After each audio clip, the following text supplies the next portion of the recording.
They weren't meals made with money. They were meals made with memory, with grit, with whatever was left in the pantry. In the 1970s, African-American families across the country, from the rural South to the urban North, cooked with what they had. And what they had wasn't much, but they had flavor.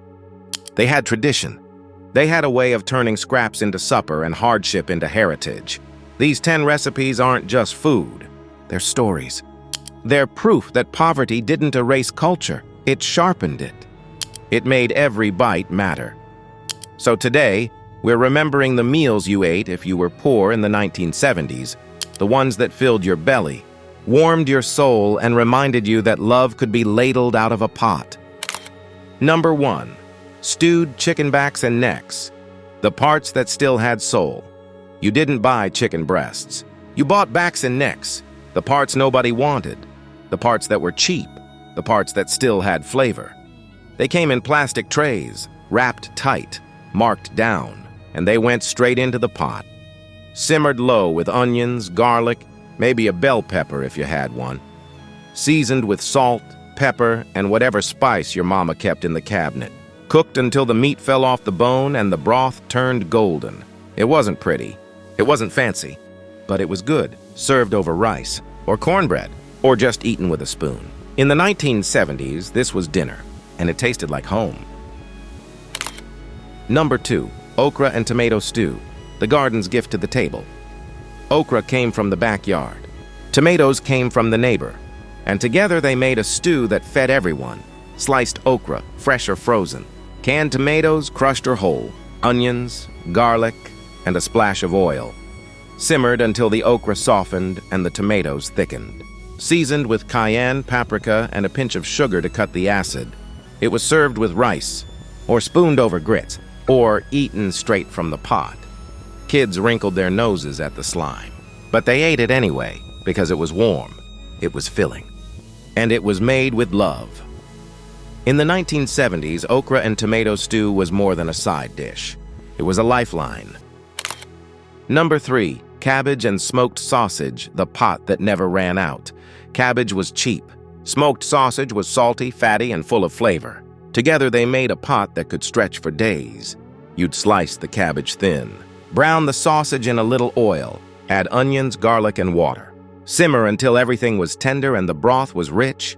It was served with cornbread, or white bread, or just eaten with a fork standing at the stove. The smell filled the house. The steam fogged the windows. And the taste lingered long after the plates were cleared. In the 1970s, this was comfort food, and it didn't cost more than a few dollars. Number 4. Canned mackerel patties, the fish that didn't need a boat. You didn't buy fresh fish. You bought canned mackerel, packed in oil, bones, and all. You'd mash it in a bowl.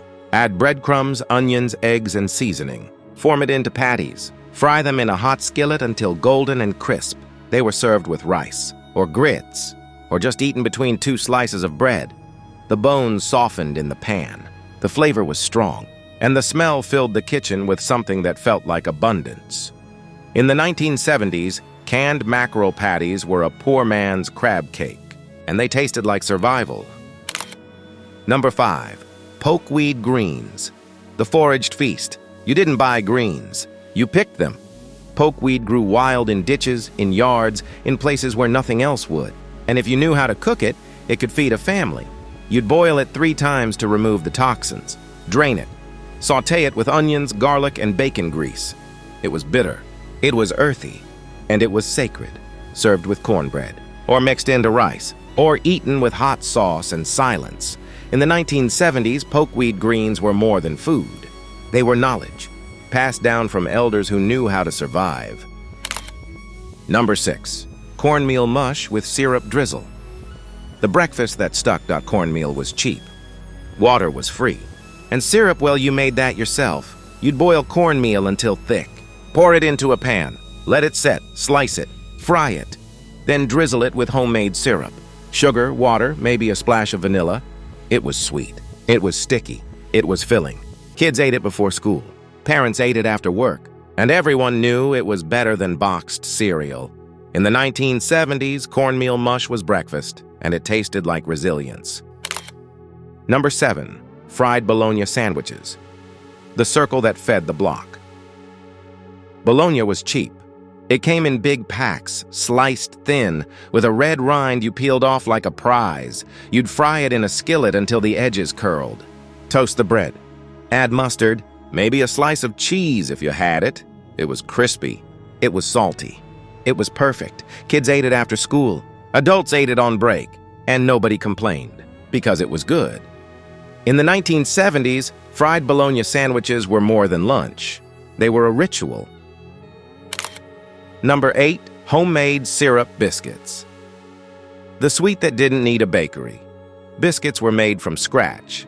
Flour, lard, baking powder, and love. Syrup was made on the stove. Sugar, water, and patience.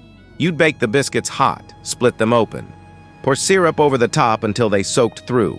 They were sticky. They were soft.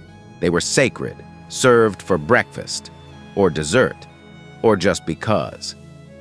In the 1970s, syrup biscuits were a treat, and they didn't cost more than a few cents.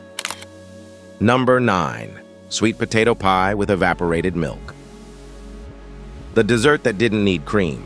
Sweet potatoes came from the garden. Evaporated milk came from the pantry. You'd mash the potatoes.